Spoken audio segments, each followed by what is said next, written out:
People who like to be alone share these interesting traits. There's a certain kind of person who, upon hearing "party this weekend," immediately starts thinking up an excuse to skip it. It's not depression, it's not social anxiety, it's simply that they genuinely prefer solitude. And psychologists have recently uncovered why society has had this completely wrong. There's an important difference between loneliness and solitude. One is a wound, the other might actually be a superpower. For decades, psychologists grouped anyone who enjoyed time alone into one broad, concerning category: introverts, loners, antisocial types, that last label especially.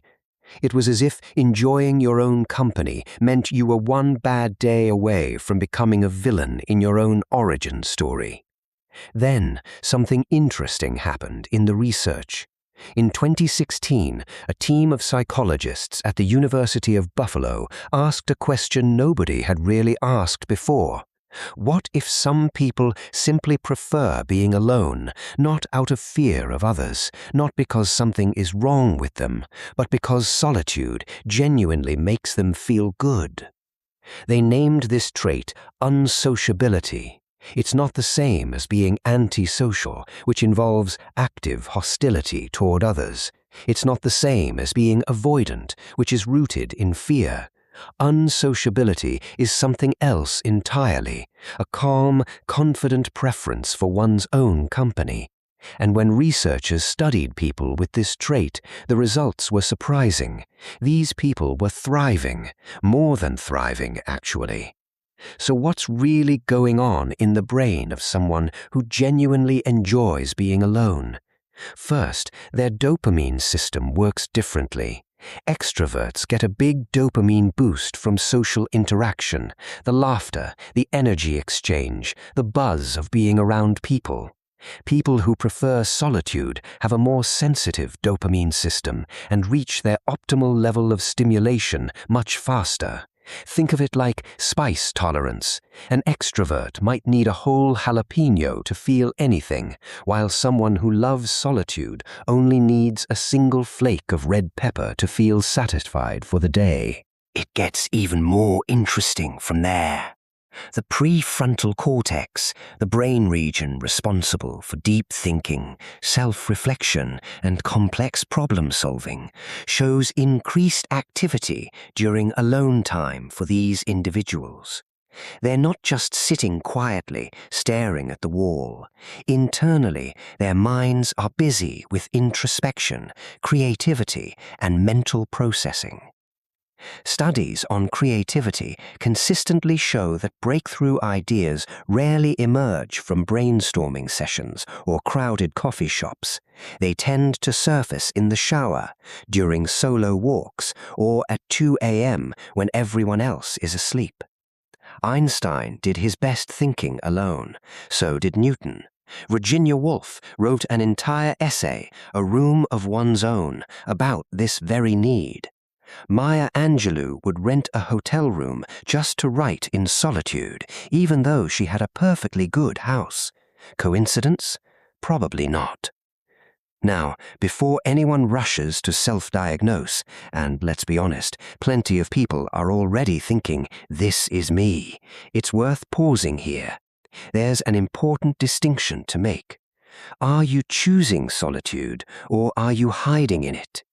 Here's the uncomfortable truth. Not everyone who spends time alone is embracing it in a healthy way.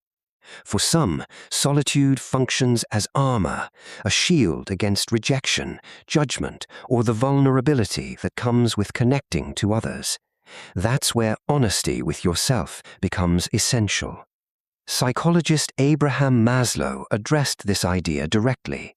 He argued that healthy solitude comes from a place of abundance, not scarcity. In other words, you enjoy being alone because you've already experienced meaningful connection and trust that you can have it again, not because you're avoiding people. In that case, you're not running away from others, you're running towards yourself. The real question isn't whether you like being alone, it's why. If your reasons involve words like recharge, create, think, or process, you're likely in that healthy zone of unsociability. But if your reasons sound more like safer, easier, or less painful, that might point to something else worth exploring. Not a flaw, not brokenness, just a different pattern, and maybe one worth discussing with someone you trust. Back to the people who genuinely thrive in solitude. They've often figured out something many of us are still learning. Being alone isn't the same as being incomplete. Consider how we talk about relationships, my other half, my better half, you complete me. Culturally, we've built a narrative that humans are like broken puzzle pieces, desperately searching for the matching piece. But people who genuinely enjoy solitude tend to reject that framing. Their attitude is closer to, I'm already a complete set. And here's the fascinating part. This isn't arrogance, it's self-awareness. Research from Dr. Bella DePaulo at UC Santa Barbara found that single people who embrace solitude often maintain stronger connections with friends, family, and their broader community than people in couples. That's because they're not relying on one person to meet all of their emotional needs. They're not clinging to relationships out of necessity. They're choosing them. These individuals understand something important. The quality of your alone time directly shapes the quality of your social time. When you're recharged, centered, and clear-headed because of solitude, you show up better in your relationships. You're not depleted. You're not resentful. You're not looking to someone else to fill an inner emptiness. You're bringing your whole self to the table because you've already spent time at your own table first. There's real strength in that. Here's something that might surprise you. In Japan, there's a specific word for this, hitorisama, meaning alone time. And it isn't just tolerated there, it's genuinely celebrated. Restaurants have solo seating booths designed for single diners. Movie theaters offer individual seats so people don't feel out of place going alone. Entire cultural practices exist around the idea that sometimes a person simply needs to spend time with themselves. There are even solo karaoke booths. Singing alone in a private, soundproof room has become a completely normal, accepted activity. Meanwhile, in many Western cultures, people still get asked why they're eating alone, as though it requires some kind of explanation. It's a striking contrast. So what does all this mean for you? If you're someone who genuinely loves being alone, consider this your permission slip. You're not weird, and you're not broken. Your brain is simply wired to find restoration in solitude, and that's not just acceptable, it's valuable. The world benefits from people who are comfortable sitting with themselves, who can think deeply without constant stimulation, and who understand the difference between genuine connection and codependency.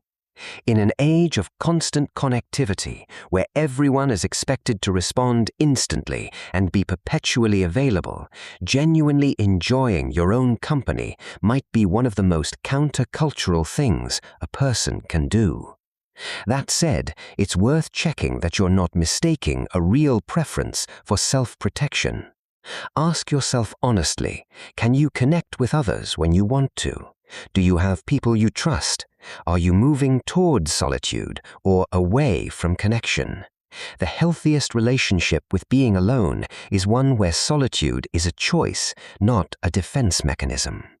So, the next time someone asks why you're always alone, why you cancelled plans, or why you'd rather stay home with a book than go to a party, you have options. You could explain the science, dopamine sensitivity, prefrontal cortex activation, hitorisama, Einstein, and the growing body of research showing that solitude isn't a social failure, but often a form of social intelligence. Or you could simply smile and say, because I like myself. That tends to end the conversation pretty quickly, And honestly, that's really the whole point.